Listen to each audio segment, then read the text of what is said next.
All right, what's up, everybody? It's Week 15 Occupy Fantasy Football Podcast. Brian Jester, Chris Rooney, Occupy Fantasy here, and we're recording this on a snowy, at least from my perspective, Wednesday afternoon, a couple days before the main slate on Sunday. I don't know if you're watching the video version, you might be able to see these giant mutant snowflakes falling from the sky behind me outside the window. Chris, I guess you're expecting to get some tonight too.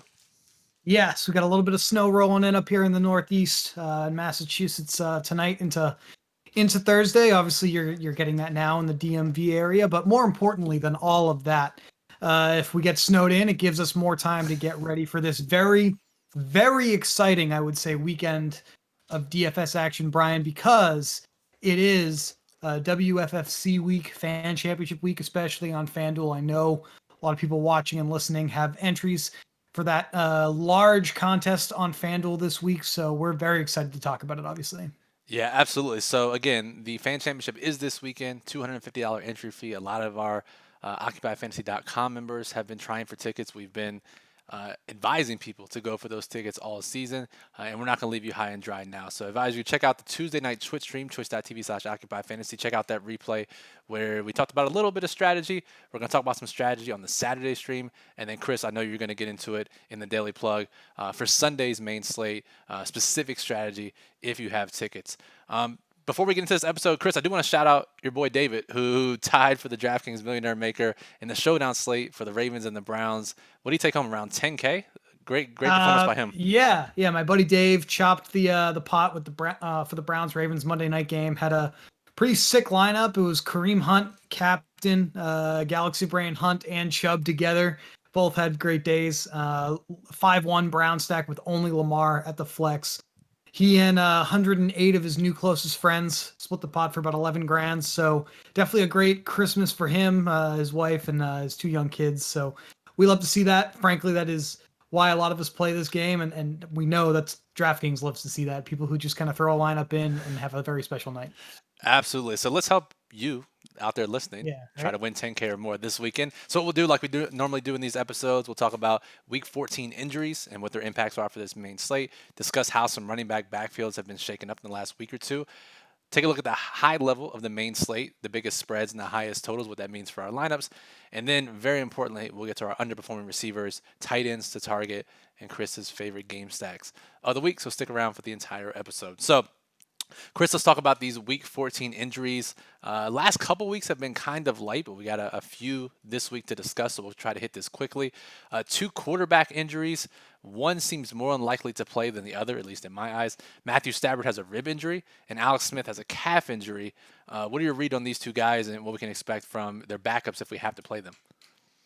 Well, Brian, it feels like we are going to get a little bit of the Chase Daniel experience with the Detroit Lions, which I think we'll be talking about a little bit later. Hint, hint. It sounds like Alex Smith is going to be able to return for the Washington football team here in Week 15. I don't think we have tremendous expectations for football team players that would be moved around, whether he's in or out, but we do have a couple of plays on Washington that I think we'll like this week with Logan Thomas and Terry McLaurin. We like them every week. So I think that they're fine whether or not it's Alex Smith or Dwayne Haskins, but sounds like it will be Alex Smith. And they've actually been a much better football team with Alex Smith. So I know Washington fans in particular are probably hoping he can go here. Another quick quarterback note for you. Drew Brees, we talked about him on last week's show. Looks like he's not going to be ready to go yet. So it seems like the Saints will be sticking with Taysom Hill for one more week at least against Kansas City Chiefs here. And that'll make for some interesting potential game stacks with a running quarterback on the other side of the Mahomes game. So we'll talk about that a bit later. Chris, we got to talk about the Dolphins, probably the biggest injury situation of the week, I think, in my mind. Our guy, Mike Gesicki, who we've been touting all year, he went down with a shoulder injury. Devontae Parker left nearly immediately, as did Jakeem Grant. Both of those guys had hamstring injuries, ruined any Miami stacks from that game. Lots of question marks heading into Week 15 with this receiving core, both a tight end and receiver. Yeah, and I think I tweeted this out yesterday. Lynn Bowden Jr. there out of Kentucky was drafted by the Raiders, traded to the Dolphins like right before the regular season started. I had a ton of him in like best ball portfolios and stuff like that. This was a really dynamic player, played quarterback in college, did a little bit of everything in college, frankly. And he's been doing that for the Dolphins. Played the most that he has played all year last week against the Chiefs. Mixed in, even played a little quarterback, if you will, was in the backfield. But he has been lining up in the slot for them last couple weeks as he has played more at receiver. I think, Brian, he will actually be pretty heavily featured without Gesicki out there. Obviously they've been out without Preston Williams for weeks. And I think best case scenario was Devontae Parker and Jakeem Grant are severely limited if they're able to go. So to me, I think Bowden with we see this workload that he had, and then also Mac Hollins played a ton for Miami without all those guys out there. Both Bowden and Hollins seeing 9 targets against the Chiefs. So we probably will have some value for the Dolphins against the Patriots, who do not have that great of a defense this year, but it's probably going to take us right up until the weekend to really kind of suss that out and figure out what we want to do. Love making lineup decisions Saturday night, Sunday morning, whenever possible. We look for cheap players in game stacks now for our tournaments. Maybe we'll have a stack where literally every player is cheap in the stack. Brandon Cooks, surprisingly, missed this weekend's game against the Bears. Was listed questionable, thought he was going to play, ruled out with a neck injury Sunday morning. Chad Hansen got a ton of snaps. Steven Mitchell, we were trying to figure out who was going to be that wide receiver 3. Looks like it was Steven Mitchell. I don't know if this will have a big impact for Week 15, Chris, because it sounds like Cooks will return, but you never know with him. So how are you looking at these Texans receivers outside of Kiki Kuti? Yeah, Mitchell actually ran the most routes out of all of those guys in their game this past weekend. So that's definitely kind of eye-opening. I mean, he wasn't really able to get much work before that game. So it does seem like maybe he's sort of in that true direct backup to Cook's role, right? Because Cooks was the one playing most of the snaps without Will Fuller out there. So pretty messy with a under 500 Texans team that is kind of running out of reasons to really try to win games. Frankly, they're definitely out of the playoff picture. But we have Deshaun Watson out there, a dynamic playmaker, and they'll be playing their second game in 3 weeks against the Indianapolis Colts. So, we don't really love those second divisional games anyway, but Chad Hansen, Steven Mitchell, we'll probably be talking about them again if we, for some reason, find out Brandon Cooks is out. Haven't really read a lot about him, but obviously if he's ready to go, it changes things completely here. Sounds like a preseason slate when we're playing guys like Chad Hansen and Steven Mitchell. All right, let's go to San Francisco. A couple injuries to discuss here. Deebo Samuel topped the model last week, rewarded us with a nearly immediate hamstring injury, I think on his first touch of the game against Washington. It sounds like his season might be done. Only a couple weeks left in the season anyway. It sounds like they'll shut him down. Dude, in his absence, Brandon Ayuk, who you've been saying is their number 1 receiver anyways, had no one to compete with, and he got 16 targets on Sunday, which is just a ridiculous number. Yep, and I believe he's pretty affordable this week. Obviously, as you alluded to, Deebo pretty much, I mean, he's out. He's not playing this week. He may not play again this year. Ayuk just 6,300 on DraftKings this week, and the FanDuel price, since we actually really, really, really care about that this week, I want to make sure I get that for everybody while we're listening. 6,900, so pretty affordable salary for wide receiver 1 against this putrid Dallas Cowboys defense. That's who the Niners are playing this week. So I think Ayuk probably going to be one of the most popular plays on the slate, Brian, for the fact that, one, as we've been saying, he's already sort of been at the top of the depth chart for them. And now with no Deebo out there, I mean, Kendrick Bourne, he can't really do what Ayuk does. Richie James probably does play a little bit more now that Deebo is out, but I still think Ayuk is the guy here, man. Yeah, I think so too. And their backfield has some questions too. Raheem Mostert came back a couple weeks ago. He had to get an MRI on his ankle on Monday.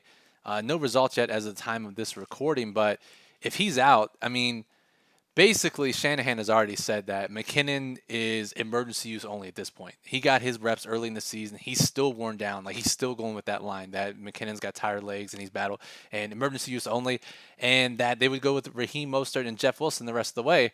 If Mostert's down, I mean, dude, we could be playing Jeff Wilson in some fan championship lineups this weekend. Yeah, that's very true. I think kind of a little deeper cuts here. I mean, Tevin Coleman has looked terrible in his limited chances that he's received. I believe Jermichael Hasty's still on injured reserve. So, yeah, it definitely looks like Wilson is going to have a giant workload here without Mostert out there. So we're going to have to monitor that as well. Looks like Ronald Jones with the Bucs, who got a decent amount of work with a just straight healthy scratch for Leonard Fournette this past weekend. Actually had surgery on his pinky, had a pin inserted, which never sounds great, by the way. Doesn't sound optimal for players that need to use their hands a lot to have these foreign objects in their hands during football games. But not entirely sure if Jones is going to be able to go. Not entirely sure the Bucs even really trust Leonard Fournette, given the legit healthy scratch they just gave him. This feels like a very messy situation this weekend. Yeah, that was my initial thought too. And they healthy inactive for Leonard Fournette. They still had four running backs active on Sunday. Jones had a little bit more playing time. I think just because the Bucks had the game in hand. In any game where they're winning or leading in the second half, it should be more Ronald Jones. Literally right before we started recording, I saw a quote from Bruce Arians, who I got to admit has been pretty candid all year about how he's going to use these guys. He's like, Leonard Fournette's our third down running back, our satellite back. He's been using them. We need to get Ronald Jones more touches. He gets Ronald Jones more touches. He said right before we came on that if Jones is out, Leonard Fournette's going to slide into that role. So if Fournette slides into Jones' role and he somehow keeps that third down role, I don't know if that second part is the case because he had some drops the game before, but yeah, we'll have to monitor this. I mean, it sounds messy, but maybe Leonard Fournette in Week 15. Yeah, and you know what? He's a cheap running back this week. So again, tune into OccupyFantasy.com. Tune in. What is this friggin' broadcast TV? Go to OccupyFantasy.com. Check out the daily plug by this Friday. The model should be either up by the time you watch this or definitely by like Thursday. And you'll see how we kind of rank things. But the Buccaneers going on the road to face a Falcons defense, which isn't that great. I mean, if we get a value spot with Fournette, already kind of walking through this with you, I mean, it looks like we're going to have a couple of opportunities for value potentially if we need them. I'm not entirely sure we do. Let's get into some more backfield situations here. Cincinnati Bengals. Giovanni Bernard only played 24% of snaps last weekend against the Cowboys. I mean, what's going on here? It looks like Travion Williams, Samaje Perine actually both ended up seeing more work than Bernard. I guess, was this kind of the age-old punishment benching for Gio with a fumble early in the game? Like, what is your read on this situation? That just seems crazy to me, right? Like Yeah. Gio Bernard, veteran, like he knows better. He's not gonna get anything out of a benching. To me, it probably reads more like the Bengals are completely lost and have nothing to play for this season. Might as well see what we have with Travion Williams because they can cut Gio this offseason for a pretty cheap piece of money. And Travion's a guy that I know a lot of people like in the dynasty community. And he's with his season high in snaps last week. Maybe we see more of him. And we probably can't trust him this week. But if he comes out and gets half the touches or more this week, maybe in Week 16, somebody that we're looking at. And speaking of split backfields, let's go over to Detroit. And DeAndre Swift, thankfully, did return this week. And Chris, it looked like he saw his normal role, at least from I didn't play him this week, but just looking through some of the advanced metrics we look at, looks like he was back to his normal stuff. Yeah, that's what I'm seeing too. I didn't really play him in DFS last weekend either, but 51% of snaps, had 5 targets, which is obviously something that we saw him receiving pretty heavily targets in the passing game before he went out with his concussion. So good to see him doing that again here. Pretty big game, at least from a DFS perspective for the Lions against the Titans here. So kind of good to see Swift back in the fold there. I think he's going to be someone we might be looking at for tournament builds here in Week 15. Philadelphia Eagles, Brian. It maybe too little too late for them here in the 2020 NFL season, but looked like a completely different team with Jalen Hurts under center and a completely different team with Miles Sanders playing the bulk of the running back snaps once again. He had kind of seen his workload dip for unexplained reasons. I think we talked about that a little bit last week. Back to like one of the most heavily utilized running backs in the league. Funny how 1 week changes our perception on players, right? So what do you make of Miles Sanders here in Week 15? Are we going to be a little more likely to use him now that we see Philadelphia trusting him more? I guess so. I guess Right? It's tough to say, man. It's funny though, right? Like you and I, whether it's in the staff chats or literally on this podcast, telling Philadelphia play Jalen Hurts, right? It's pretty clear for everyone outside the building what the move should be. No surprise to us that Hurts performed like he did.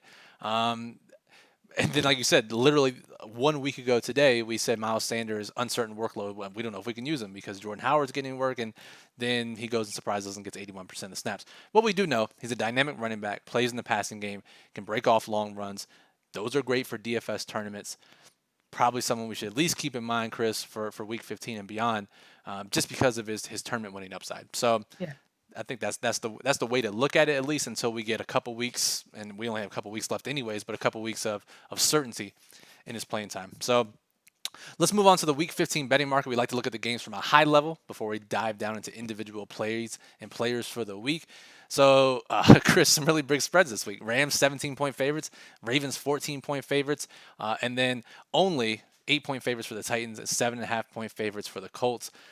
We haven't seen this in a while, so what do you make of some of these bigger favorites? Well, we like to talk about injuries and impacts. We like to talk about backfield situations, which is obviously how we go through the beginning of every show. And it's great.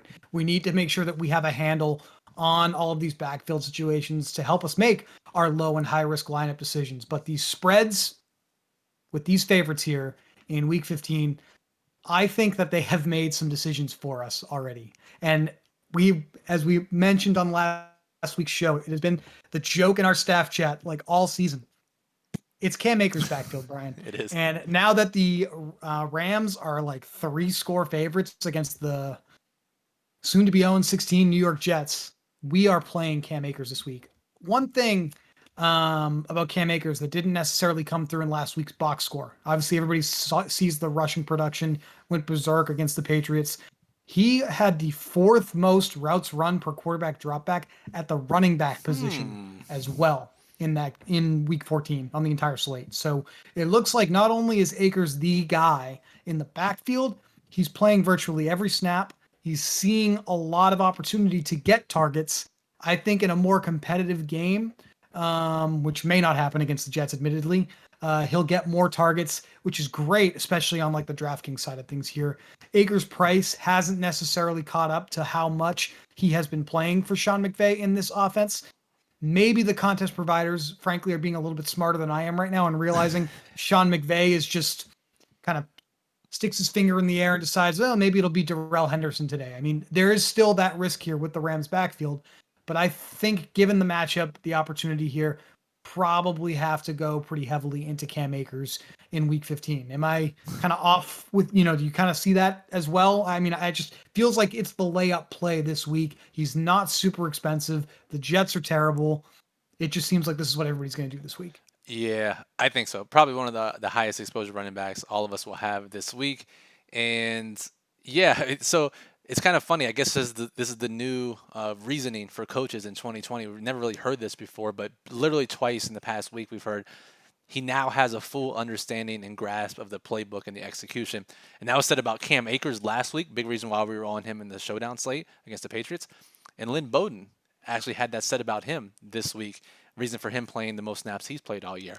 We'll have to keep finding these plays who now understand the entire playbook, and we make an entire lineup out of them. But I got to say, Chris, yeah, Cam Akers looks incredible this week. 17-point favorites. I'm sure he'll be in the daily plug on Friday.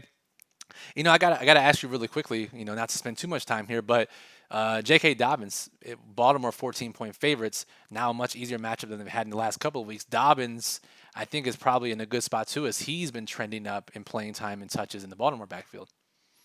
Yeah, this is just still a backfield that's kind of messy, right? I mean, Gus Edwards plays just enough to be annoying, if that makes sense, if you wanted to run Dobbins. So I really do think kind of the safer exposure here would be to play a Lamar Jackson in cash, right around like mid-7s, I think, at quarterback on DraftKings.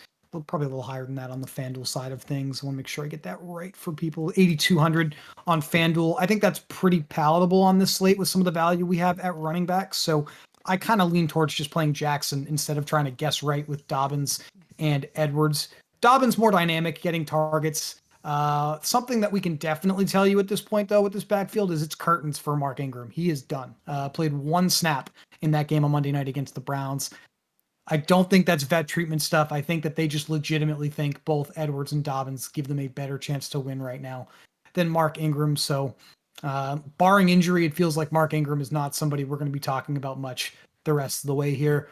Look, it's D. Hember. We saw that last week against the Jaguars. We're going to see it again this week with the Titans against the Lions. I think Lions starting a backup quarterback more than likely here in week 15. Feels like Derrick Henry will be one of the most heavily owned running backs as well. And then the other big favorite here before we move on is the Indianapolis Colts.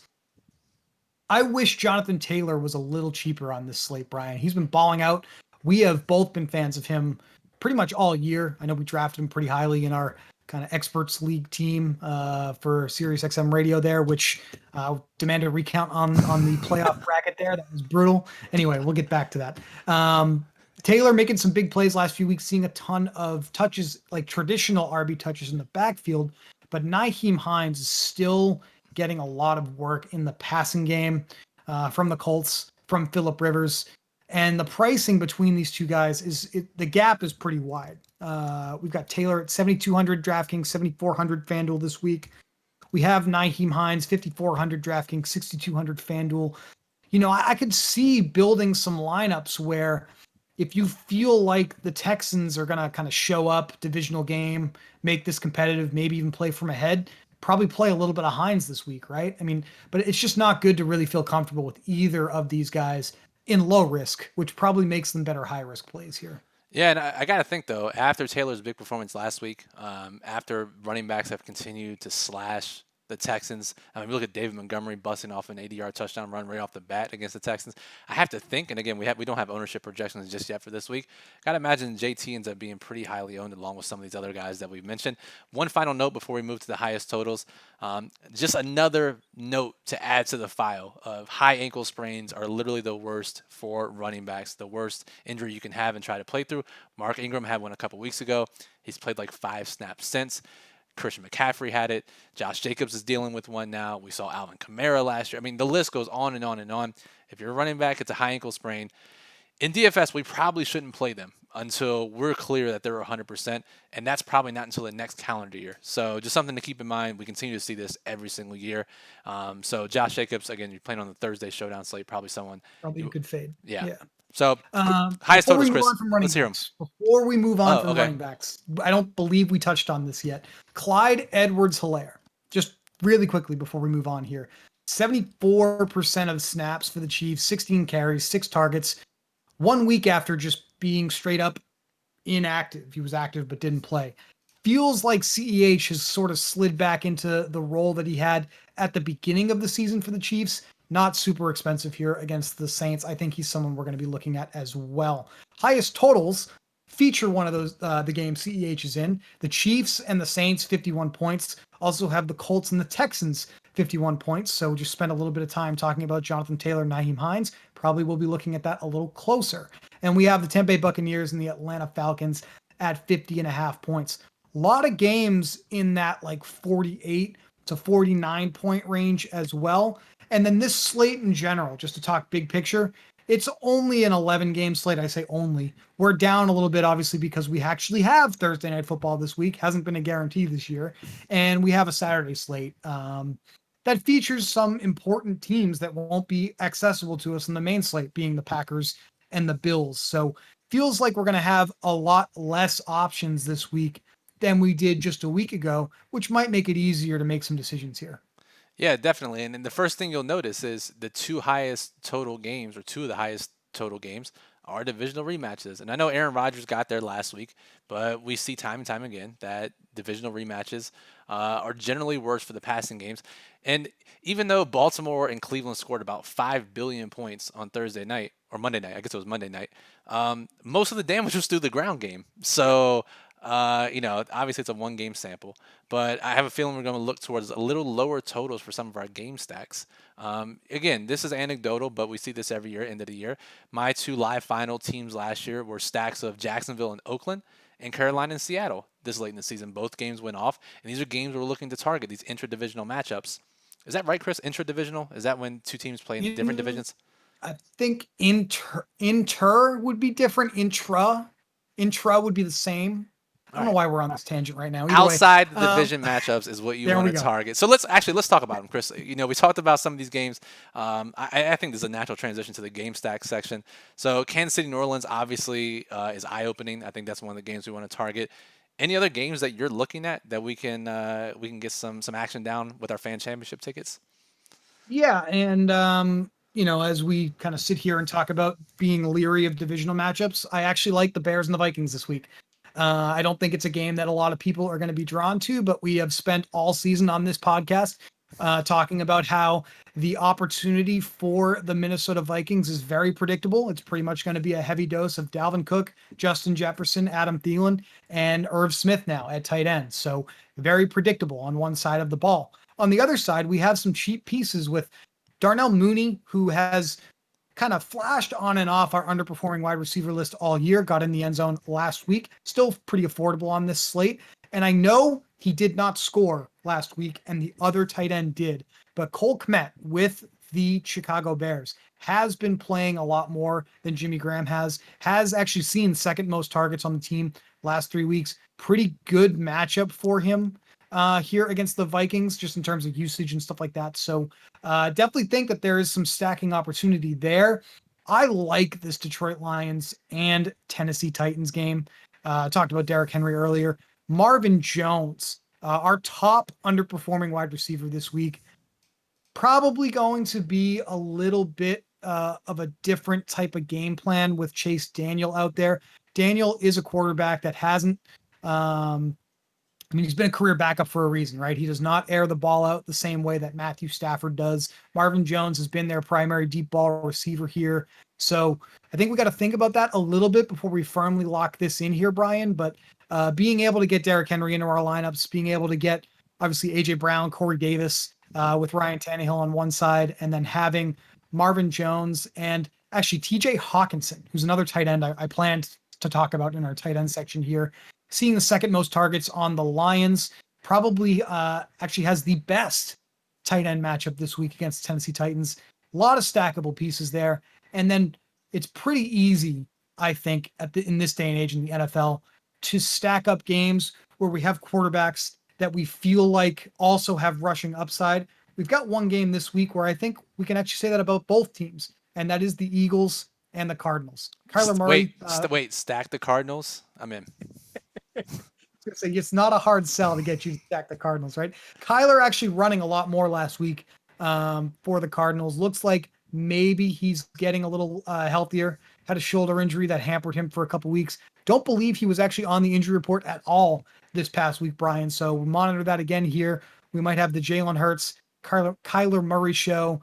I think these games are all pretty fun, man. I don't know. These are the ones that I'm looking at right now. I don't know if any of these kind of surprised you or not. I don't know if there's another game on the slate this week that you were hoping to talk about, but these are the ones that I'm focused on right now. No, I think they all look good. I'll make a couple comments here. Chicago, Minnesota, divisional matchup, 2 tight ends worthwhile. Let's just, I say we just go against everything we know about DFS and we play a divisional matchup, we double tight end stack, and we win all the money in the fan championship. How's that sound? 2, Arizona and Philly. Aren't you worried about Darius Slay, Chris? Don't you know big play slays? You know what? Side? Big play Slay. If you want your exposure to big play Slay, just play DeAndre Hopkins. That means he's going to blow up. I mean, Slay is, he's just had a pretty tough season. We joke here because we get questions every single week about tight end matchups. I think this past week there was who was it in the Periscope chat? Someone was worried about James Bradbury, right? Yeah, he got torched. I think gave up the most receiving yards to a receiver on the entire weekend. So wide receiver cornerback matchups are things that get talked about ad nauseum in this industry. And I think that we have for a while now been trying to talk all of the listeners, the members, the subscribers off the ledge a little bit.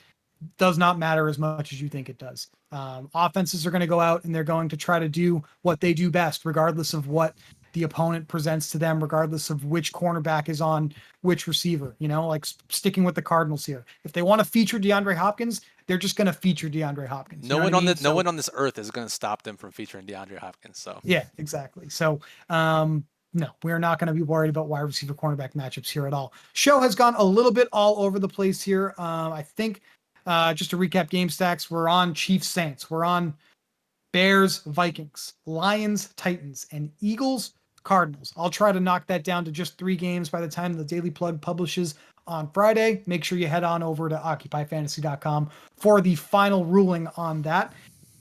Our underperforming wide receivers, Brian, maybe this will play into the game stacks we finally sort of narrow it down to. Already talked a little bit about Marvin Jones with the Lions.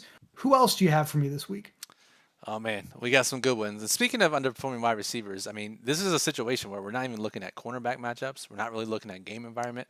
These guys, we're going to play them as long as we're making tournament lineups. And what sticks out to me, we actually have two Jacksonville Jaguars on this list. And we love, love, love looking at receivers who are on this list and get some sort of change to their situation. This week, Gardner Minshew's coming back. They're going to start him. Not saying Minshew's the best quarterback, but he's a great fantasy quarterback for these receivers. And so this week, we have DJ Chark, who, Chris, over the last 3 weeks, has scored like 7 fantasy points, like legit 7 or 8 fantasy points, and he's been expected to score 35. Now he gets a quarterback change. He'll be playing against the Ravens. Keelan Cole on this list as well. 2 Jacksonville receivers. So a Minshew double stack with Chark and Cole is pretty interesting to me. Some other guys we're looking at, Terry McLaurin is on the main slate. He's on this list. Devontae Parker, if he can suit up, that's a big if at this point. And those are the big guys on the main slate. We do have a couple guys on these showdown slates, Chris. Jalen Guyton, Chase Claypool, Sterling Shepard that can meet as well. And then I don't know if he's redacted at this point, but Brashad Perriman is also on the list, Chris.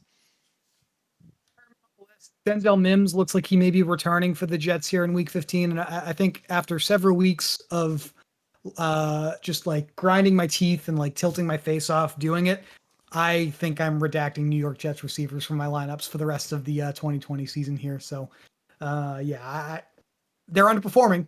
It's because the team is underperforming by a wide margin. So this is the week they go off then.